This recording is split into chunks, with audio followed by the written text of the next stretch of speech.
The settlement on Krivis 7 had been abandoned for 3 cycles when Kalen found them. 17 cubs, their fur matted with dirt and dried blood, huddled in the ruins of what had once been a prestigious warrior academy. The Vrail were apex predators, 7 feet of muscle, claws, and instinct that had dominated their corner of the galaxy for millennia. But these cubs were different. Smaller, weaker, born without the genetic enhancements their society demanded.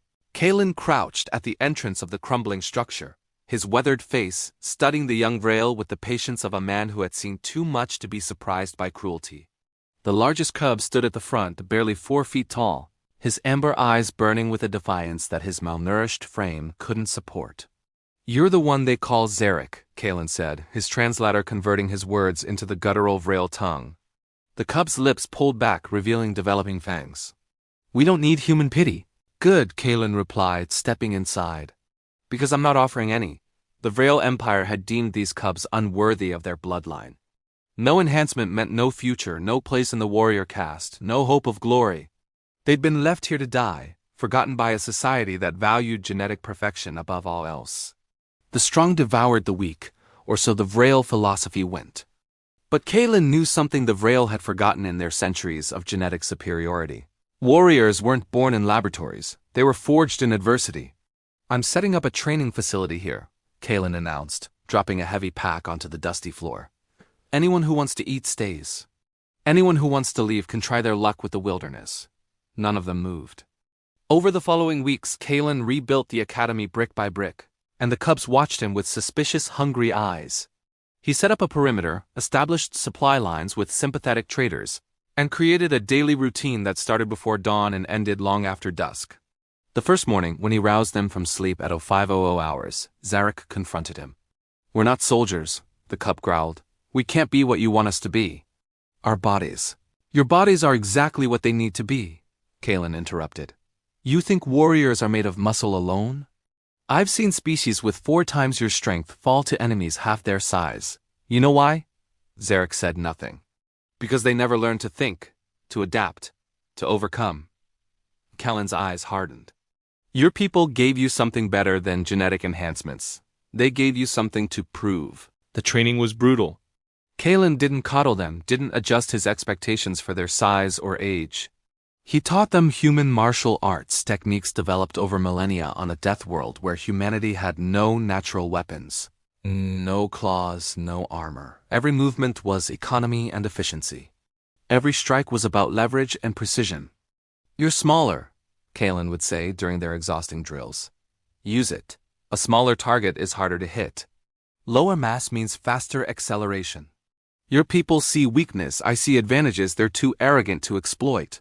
He taught them strategy, studying the Vrail Empire's military doctrine, and finding every flaw, every assumption built on genetic superiority. He showed them how overconfidence bred predictability, how the enhanced Vrail warriors had become dependent on their augmentations. "They rely on strength because they've never needed anything else," Kalen explained one evening as the cubs sat around the fire, their bodies aching from the day's training. "But strength is just one tool. When it's your only tool, you become predictable, defeatable." Zarek absorbed every word. The young Vrail had become Kalen's shadow, pushing himself harder than any of the others. Where the other cubs would collapse from exhaustion, Zarek would force himself through one more drill, one more exercise. "Why do you do this, human?" Zarek asked one night, his voice barely above a whisper. "We're nothing to you." Nothing to anyone. Kalen was silent for a long moment. "Because someone once told me the same thing," he finally said. "That I was nothing. Too small, too weak, too human to matter in a galaxy of species stronger and faster than me." He met Zarek's amber eyes. "I built a career proving them wrong." 6 months into their training, the pirates came. A raiding party of Krell marauders, scanning for salvage in the abandoned settlements. They found the academy, saw the young Vrail, and saw easy prey. 12 battle-hardened Krell against 17 undersized cubs. Kalen could have handled them alone. Instead, he stood back. "This is your test," he said quietly. "Show me what you've learned." The Krell expected the cubs to scatter or surrender. Instead, they moved like water, like shadows. Zarek led them with hand signals, dividing his pack into coordinated units. They used the terrain, the ruins, every advantage Kalen had taught them to recognize. The Krell were stronger, better armed, more experienced. It didn't matter. The cubs moved in perfect synchronization, striking from unexpected angles, withdrawing before the Krell could retaliate. They turned the marauders' strength against them, led them into traps, exhausted them with feints and misdirection.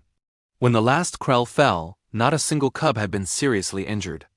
Zarek stood over the fallen marauders, his chest heaving, blood on his claws for the first time.